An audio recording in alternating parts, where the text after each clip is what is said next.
Hey there, old school gamers. Welcome back to Grumpy Old GMs, where we help you bring out the inner greatest GM that you can be. Both here on YouTube by helping out with these videos, and also through our GM Academy, our Patreon program, where you can receive personal coaching from me and other Grumpy Old GMs, either over the phone or on Discord. So check that out. Our Patreon link is down below. In the meantime, today we are going to get back to I try to do about one a week, our reviews of free and pay what you want products, because there is a ton of free and pay what you want stuff out there. Today I'm going to share one that I kind of found on accident that I'm really, really impressed with.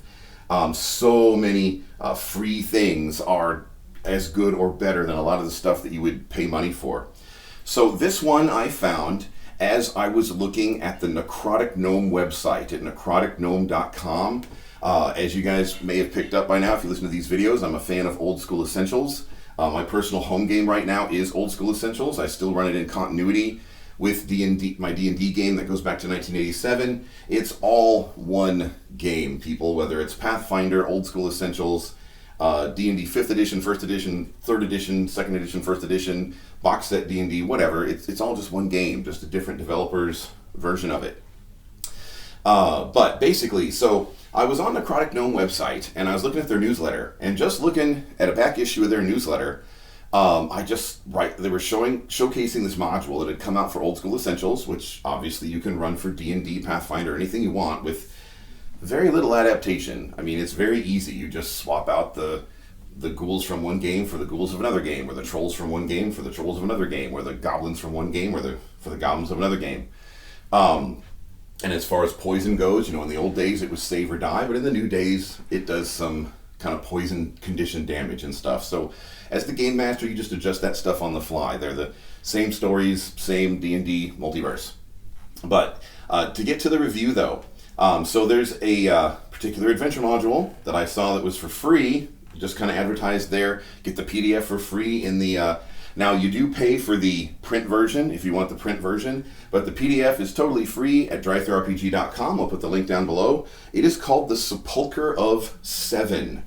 It is a 70-page module, which is pretty beefy for a module. For a paperback module. It's not a rule book. It doesn't need to have hundreds of pages. They're not introducing whole new character classes or races or everything. It is 70 pages of the adventure, the maps for the adventure, and the background the DM needs for the adventure.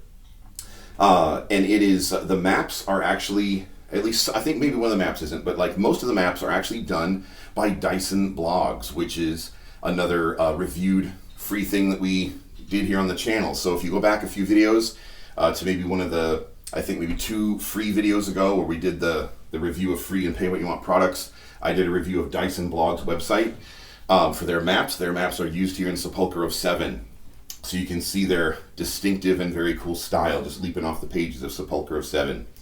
So Sepulchre of 7, I think, is a perfect blend of story-driven D&D and map crawl D&D, dungeon crawl D&D. It is got like equal proportions of both in measure. So there are rooms to search, there's things to kill, there's treasures to loot, there are maps to be mapped and explored. There is definitely map crawl, dungeon crawl there, but there is also a very detailed story. The NPCs in the story could either just be monsters to attack your players if they want hack and slash, they just kill the big boss, or they have very well developed stories so that you could actually negotiate with them, have dramatic role play with them. They are written up equally to be used either way. They've got cool powers and interesting things to use in combat if your players are into that, and they've also got these incredible backstories. I think some of these backstories are good enough that they could just be a novel. Like you could probably write the Sepulchre of 7 novel. I'm that impressed with this story writing. So I'm going to kind of use this as a segue to introduce our upcoming videos here on this channel. I've been talking a lot about at various times, and then other things just pull me away and I do other videos. See, now I know how this happens to other YouTubers, because there's other YouTubers that I have watched, not just for gaming, but for other things that I'm into in my life, and they talk about how there's stuff coming up that they're going to do soon, and then they go down these other rabbit trails. Now, they eventually get back to the original topic, but it takes a while. And I'm like, what happened? I wanted more of, the first topic sooner. Now I know. Okay, now that I'm putting out YouTube videos every day, now I know exactly what's going on here. Because I have been pushing for a while and other things come up, but I've been pushing for a while. Like, I want to make sure I get one of these free reviews out to you every week, because I said that's one of the things we're doing here is we're reviewing the free and pay what you want products.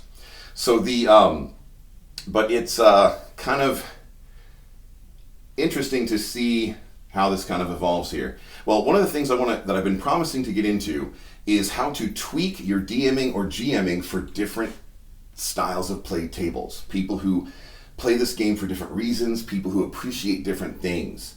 And so this review here of Sepluchre of 7, I bring up how it is equally story-driven with deep, dramatic NPC lore, but also these NPCs could just be mobs, and that your players could just fight if they just want to hit and kill things. And the map is excellent map crawl. So I think this is an excellent, and it's free. At least the PDF version is. So I will probably invest in also getting the print version, because it's just a gorgeous book. And I intend to probably run it many times in my DMing career. It is for levels 5 to 7, so you wouldn't want to put first level newbies in it. They get slaughtered, but you also don't have to wait forever. Like, oh, there's this really cool thing I'd love to run, but the players will never just get that high a level unless we just create characters that high a level. So you don't have to wait forever or just roll up artificially high characters who didn't earn it to enjoy it. It's 5 to 7, so your players will get there and be able to enjoy this in the course of their natural adventuring lives. But it's really neat. I like it, and it's definitely well worth the price of free. So, in the meantime, check out our Patreon. Say hello to us on Discord. We've got some gaming openings at some of our tables. All that stuff's down below, and I will see you round the gaming table.